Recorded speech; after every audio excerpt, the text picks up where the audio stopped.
قانون کی پاسداری پہ ہم بات کر رہے ہیں. ایک میرا سوال آپ سے ہے پچھلی بات کا ریفرنس لیتے ہوئے کہ اگر کوئی ایسا شخص جو سگنل توڑتا ہے، سگنل توڑنے کے بعد خدا نخواستہ اس کا ایکسیڈنٹ ہو جاتا ہے، اس کا خود کا اپنا ایکسیڈنٹ ہو جاتا ہے، تو کیا وہ خودکشی کے زمرے میں آتا ہے؟ بسم اللہ الرحمن الرحیم. آج کا آپ کا موضوع معاشرتی حوالے سے انتہائی اہم موضوع ہے، انتہائی اہم موضوع. یہ چھوٹا موضوع نہیں ہے اور اس پر میرا خیال ہے تفصیل سے ہر پہلو سے گفتگو کرنے کی ضرورت ہے. دیکھیے، قانون ہم کس کو کہتے ہیں؟ وہ ضابطہ جس کے تحت آپ کا معاشرہ جنگل سے مختلف ہو. بالکل. جنگل میں قانون نہیں ہوتا، طاقت کا قانون چلتا ہے، جو طاقتور ہے کمزور کو چیرے پھاڑے. لیکن جب آپ ایک سویلائزڈ انسانی معاشرے کی بات کرتے ہیں تو وہاں پر اس سویلائزڈ انسانی معاشرے کو چلانے کے لیے کچھ ضوابط چاہیے، کچھ اصول چاہیے. اب ساری دنیا تو مسلمان نہیں ہے. مسلمان ممالک کی تعداد اور مسلمان آبادیوں کی تعداد دیکھیں تو وہ 1.5 ارب کے قریب ہے. بالکل. باقی 4 برابر تو غیر مسلم ہیں، وہاں پر بھی تو قوانین بنتے ہیں. اس لیے اس میں جس چیز پر توجہ کی ضرورت ہے وہ یہ ہے کہ اس کے 2 پہلو ہیں.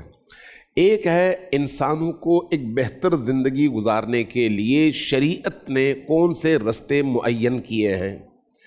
اب ان رستوں کے تعین کے بعد ایک مسلمان کی حیثیت سے مجھے اس کی پابندی کرنی ہے. بے شک. اس میں سے ایک مثلا نماز پڑھنا ہے، ایک روزہ رکھنا ہے، ایک اپنے ہمسائے کا خیال رکھنا ہے، ایک کسی غریب، بھوکے، یتیم، مسکین، بیوہ کی خبرگیری ہے، وغیرہ وغیرہ. ان کے لیے شریعت نے رستے بتائے دینی ہے، حج کرنا ہے مثلا. جو لیکن اگر ان میں سے کوئی چیز ہم ترک کر دیں تو اس کا جو الزام آتا ہے وہ اسلام پہ نہیں آتا، اس بندے پر آتا ہے. بالکل. کہ اس بندے نے اپنے دین کے قاعدے، طریقے، قانون اور شریعت پر عمل نہیں کیا. بالکل.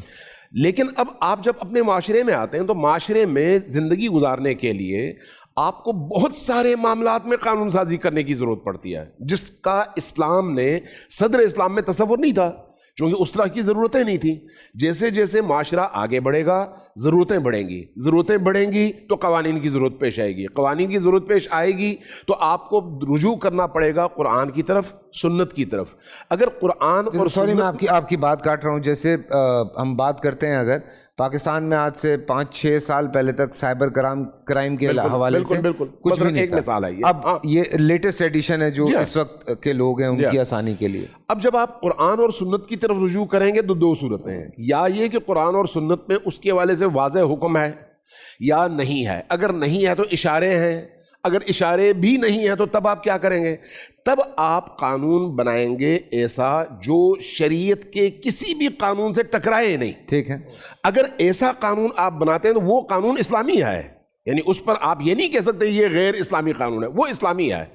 اب پاکستان کے اندر 71 کے اس تحریک کے بعد، 77 کی تحریک کے بعد جو تبدیلی آئی وہ یہ تھی کہ آپ نے ایک اسلامی نظریاتی کونسل بنائی.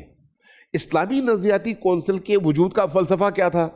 قومی اسمبلی میں جو بھی قوانین بنائے جاتے ہیں، بنانے والے چونکہ عام طور پر اسلامی اصولوں سے ناواقف ہیں، اس لیے وہ قانون بن کر اسلامی نظریاتی کونسل میں آئے گا. اسلامی نظریاتی کونسل میں مختلف فقہوں کے ماننے والے علماء اور ماہرین بیٹھے ہوئے ہیں. وہ جائزہ لیں گے، آیا صرف اس کو دیکھیں گے کہ آیا وہ جو بنا ہوا قانون ہے وہ شریعت کے کسی اصول سے ٹکراتا تو نہیں ہے. اگر وہ نہ ٹکرائے تو اس کو اسلامی کہا جائے گا. ٹھیک ہے. پاکستان میں اس طرح کے بڑے قوانین ہیں. اب اس حوالے سے جس چیز کی طرف توجہ ضروری ہے وہ یہ ہے کہ کوئی شخص یہ نہ سمجھے کہ نماز کے طریقے، زکوٰۃ کے طریقے، حج کے طریقے ہی شرعی ہیں، باقی چیزوں کا شریعت سے تعلق نہیں ہے. نہیں، ایسا نہیں ہے. آپ اگر اشارے پہ کھڑے ہوتے ہیں، جیسے ابھی تذکرہ ہوا، اشارہ اگر آپ توڑتے ہیں تو 2 گناہ ہیں، 2 جرم ہیں.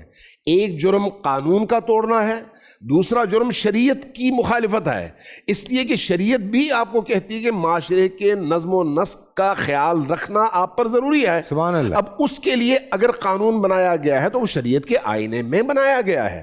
اب اگر کوئی شخص، آپ کے سوال کی طرف آتا ہوں، اب اگر کوئی شخص وہ اشارہ توڑتا ہے اور اس نے جرم کیا، خود مر گیا تو اپنی غلطی کی وجہ سے مرا، اگرچہ وہ مرنا نہیں چاہتا تھا لیکن غلطی کی وجہ سے مرا. جب اپنی غلطی کی وجہ سے مرا تو اس جرم کی سزا کا جب تذکرہ آئے گا تو عدالت اس چیز کو دیکھے گی کہ اس کا جس شخص نے اس کو مارا ہے یا جس شخص کی سے ٹکرا کر یہ مرا ہے, آیا غلطی اس کی تھی یا اس کی تھی؟ اس نے اگر اشارہ توڑا ہے تو پھر اس پر جرمانہ نہیں ہوگا, پھر اسی پر وہ ہوگا. ہاں اگر اس کی غلطی کی وجہ سے مرا ہے تو پھر جو ہے اس پر جرمانہ ہوگا اور جو بھی اس کی سزا ہوگی وہ ہوگی. تو اس حوالے سے اگر آپ شریعت کے حکم کو دیکھیں تو شریعت بھی ان قوانین کی اور اگر خدا نخواستہ وہ مر جاتا ہے, جس نے سگنل توڑا اور اس کا ایکسیڈنٹ ہوا اور وہ مر گیا, تو خودکشی کے زمرے میں آ جائے؟ نہیں, خودکشی نہیں ہے یہ,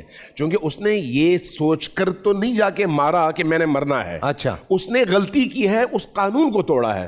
اس قانون کو توڑنے کا جو جرم ہے اس کی جتنی سزا ہے اس کا وہ مستحق ہے, لیکن خودکشی کے ارادے سے وہ چونکہ نہیں گیا اس لیے یہ خودکشی نہیں ہے. خودکشی نہیں. بول انٹرٹینمنٹ کے شوز دیکھنے کے لیے ہمارے چینل کو سبسکرائب کریں اور بیل آئیکن پر کلک کرنا نہ بھولیں.